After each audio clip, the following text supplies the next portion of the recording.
ክርስቶስ ተንሥአ እሙታን በዐቢይ ኃይል ወስልጣን አሰሮ ለሰይጣን አጋሰል አዳም ሰላም እምይእዜሰ ኮነ ፍስሐ ወሰላም።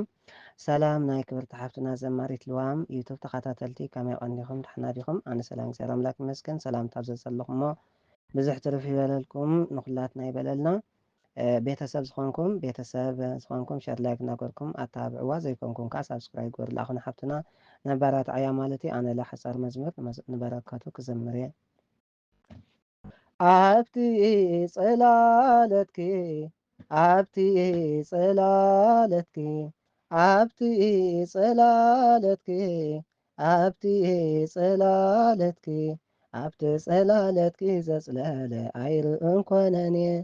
ኣብቲ ጽላለትኪ ዘጽለለ ኣይርእን ኮነኒ ኣብቲ ጽላለትኪ ኣብቲ ጽላለትኪ ኣብቲ ጽላለትኪ ኣብቲ ጽላለትኪ ኣብቲ ጽላለትኪ ዘጽለለ ኣይርእን ኮነኒ ኣብቲ ጽላለትኪ ዘጽለለ ኣይርእን ኮነኒ ቅድሚ ዓለም ምፍጣር ኣብ ሓሳቡ ነርኪ ብኣኽናፍ መልኣኽቱስ ጌሩ ከሊልኪ ምንታን ክትኮን እዮም ብፀቲ መዕረፊት ኣምላኽ ሓርዩክስ ኣብ ዒልም ቢርኪ ከምተም ኣቦታትና ብፀቲ ንብለኪ ኣይግለፅን እዩ ትሕትና ነይርኪ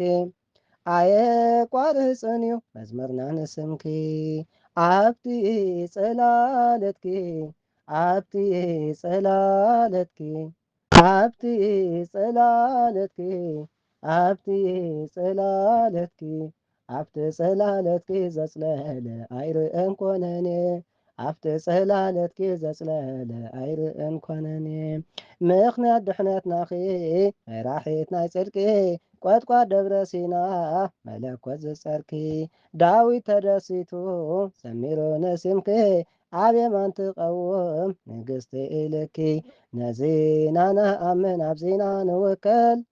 ድንግል ብሕልና ብስጋውን ድንግል ኦምልተ ጸጋ ሰላም ለኪ ንብል ኣብቲ ጽላለትኪ ኣብቲ ጽላለትኪ ኣብቲ ጽላለትኪ ኣብቲ ጽላለትኪ ኣብቲ ጽላለትኪ ዘጽለለ ኣይርእን ኮነኒ ኣብቲ ጽላለትኪ ዘጽለለ ኣይርእን ኮነኒ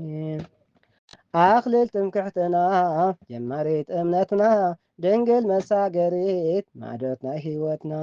ቅዱሳን ኣቦታት መስኪሮም ንስምኪ ምሳሌ ስኢኖም ዝገልጽ ንዓኺ ሎሚ እውን ክበሪ በኣና ደቅኺ ስቓይ ንብልን ኢና ጽዮን ስለ ስምኪ ድንግል እመ ብርሃን ቀድስና ኢኺ ኣብቲ ጽላለትኪ ኣብቲ ጽላለትኪ ኣብቲ ጽላለትኪ ኣብቲ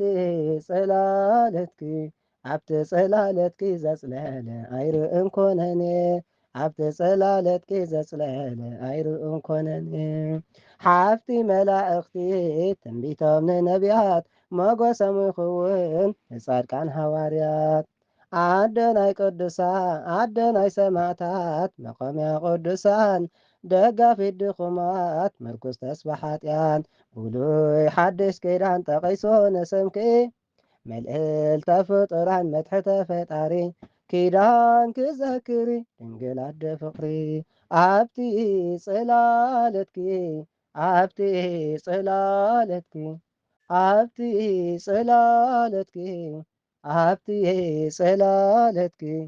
ኣብቲ ጽላለትኪ ዘጽለለ ኣይርእን ኮነኒ ኣብቲ ጽላለትኪ ዘጽለለ ኣይርእን ኮነኒ ድምፂ ሰላምታኺ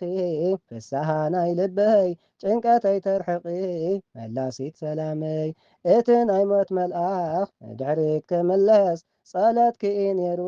ናይ ህይወተይ ዋሓስ ናይ መስቀሉ ህያብ ህያብ ቀራንዮ እተውን ኣብ ቤተይ ጸላም የብርህዮ ምሳይ ወይ ንበሪ ህይወተይ ምልእዮ ኣብቲ ጽላለትኪ ኣብቲ ጽላለትኪ ኣብቲ ጽላለትኪ ኣብቲ ጽላለትኪ ኣብቲ ጽላለትኪ ዘጽለለ ኣይርእን ኮነኒ ኣብቲ ጸላለትኪ ዘጽለለ ኣይርእን ኮነኒ ኣብቲ ጸላለትኪ ዘጽለለ ኣይርእን ኮነኒ ኣብቲ ጸላለትኪ ዘጽለለ ኣይርእን ኮነኒ። ኣሜን ኣሜን። ስለ ቅዱስ ቃሉ ልዕሊ እግዚኣብሔር ኣምላክ ምስ ኮነ ተመስገነን ይኹን። ወስብሐት ለእግዚአብሔር።